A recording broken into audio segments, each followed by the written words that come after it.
Some stuff would have survived. Now the clip's destroyed, so that didn't survive. The rebuilds worked here. Now you're probably thinking, that lost the head.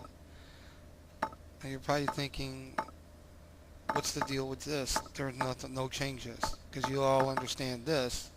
The crankshaft made it. Oh, I lost the block.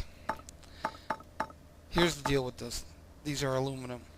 They use 2 oil wiper rings and a compression ring. And some of them they use 2 compression rings, depending on what kind of engine you're using and the performance rating for it. So the push rod is aluminum. Most of the time this connecting rod is also aluminum. So between the piston and the connecting rod being aluminum, this is going to be a replaceable part, not really a reconditioning part. We all know the chain stretch, so yeah, of course that's not going to be able to get fixed. Okay. The what's getting fixed on the head? Well, you're magnifluxing, checking it for leaks, and you're grinding valves and seals. So that's what's being taken care of on the heads. Clearly you cannot do anything with spark plugs. You can probably refurbish the exhaust manifold. These are wearable and replaceable parts because the metal comes down into this little cup and then it's held down by the nut, and they have a pivot bushing that's used here too. Not in the game though. And therefore all this does is angle down, down, down for each time the push rod pushes up. So this whole base and everything gets beat up, and then you have this pin. So really there's no real reconditioning for this. So you're going to have to replace it. Push rods are very, very picky. There's no reconditioning push rods because they wear down by basically being worn badly at the top, in which they're damaging the rocker arm and the hydraulic lifter that's pushing them upward. Second thing that happen is a very well-known fact. They bend. And some may have a slight bend, but they bend nevertheless. When this rod bends once, it's done. There is no, I'm going to put it on the table and hammer it. I mean, you could do that on a real car, but I wouldn't count on that push rod lasting at all. Because you got the engine turning at like 100 grand, and you got the camshaft right behind that turning. So you have this hydraulic lifter pushing vigorously into this rod to force it up, to push against this rocker arm, to force down the valve system in this head, and those are some heavy duty springs to keep these valves up in the head so they're not falling in the cylinders. So therefore, you straightening out that rod, you take away its structure. The structure was compromised the second it bent. You have to replace it. There is no getting around that. There you go. Now remember, there's 8 on each side, that's 16 total.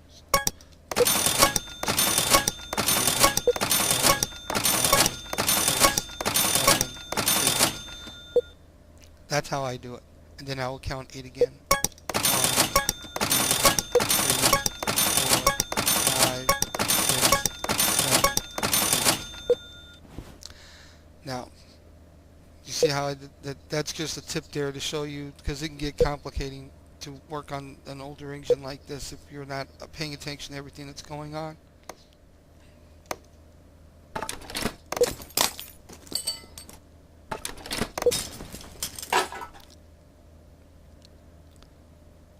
Oh, I guess that would help, wouldn't it?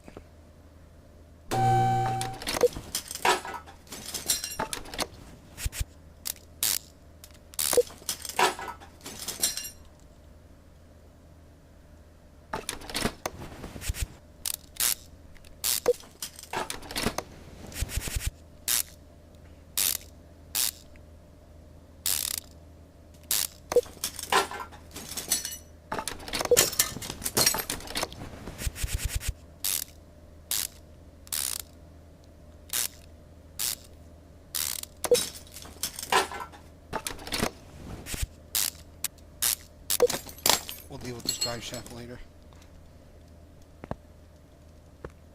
Because at the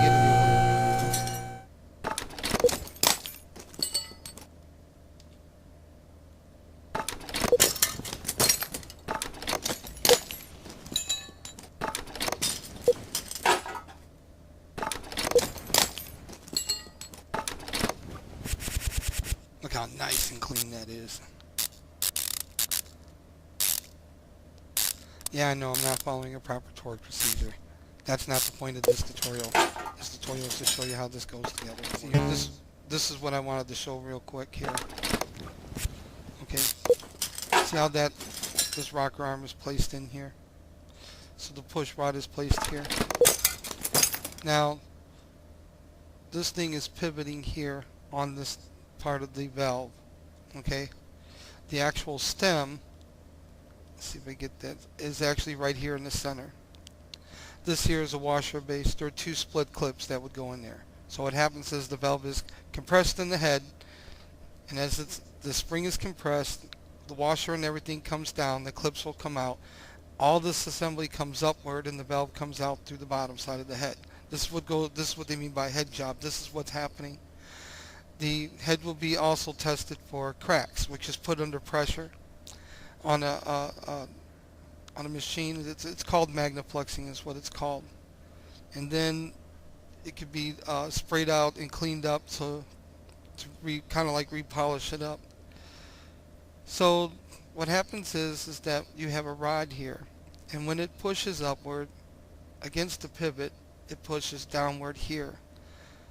There is nothing on this rod that is keeping this straight except for the pressure of the rocker arm putting it into the opening, because there's like a cup in here that's part of the rocker arm. So it's not like there's a special bushing or bearing. That's why these would have to be replaced as well, because this wears out. It's wearing out from its pivot stud here, and it's wearing out from being pushed by this rod. So let's say this car had normal wear and tear, but let's say this is bad because it bent, because there's nothing here that actually supports this rod from being bent. So what happens is that it's good to replace this and that, because the wear down points, that's the reason why. Because one rod does not wear the same against the rocker arm as another one does. So this is what's going on. So really, when you're looking at it, the rods only look straight because they're being held in place under pressure by the rocker arm. Because when this comes down, it is going to be up against this spring, and this has to be adjusted so it isn't slapping against this. And when once this adjustment is done, the hydraulic lifters are done, then this thing is going to be under tension, and this tension will push on this, trapping it. So it's forced to stay absolutely straight into the back of this, so the rod doesn't rub against the head or anything, and there's nothing in the lower half of the block that keeps this thing from moving. So it's pressed basically against the rocker arm and the lifter that's inside the block on the real car, obviously not on this. So that's why this thing would bend, and that's the deal with that. So when you're changing out one of them, it's also good to have to change out the lifter, because the wear points is the reason why. So you would say, well, I should just change out the hydraulic lifter and the rod and the rocker arm. Yeah, that would be actually the correct way to do that, because you're talking about wear points. But if you're going to cut a corner, then you cut a corner on the hydraulic lifter, not the rocker arm, because there's a lot of friction. All the hydraulic lifter doing is pushing against the rod. This, on the other hand, there's a lot of swivel movement going on. So there would be definitely a push rod in the rocker arm if you're trying to cut a corner.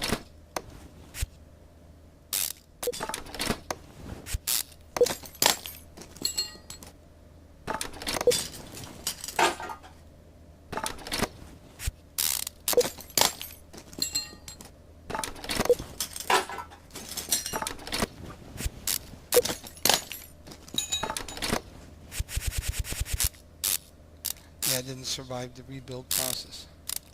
So couldn't get it cleaned up and hit that hammer just too hard. Oh well, that happens.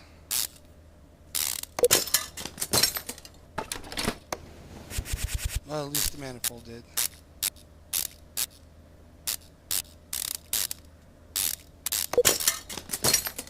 And then the carburetor.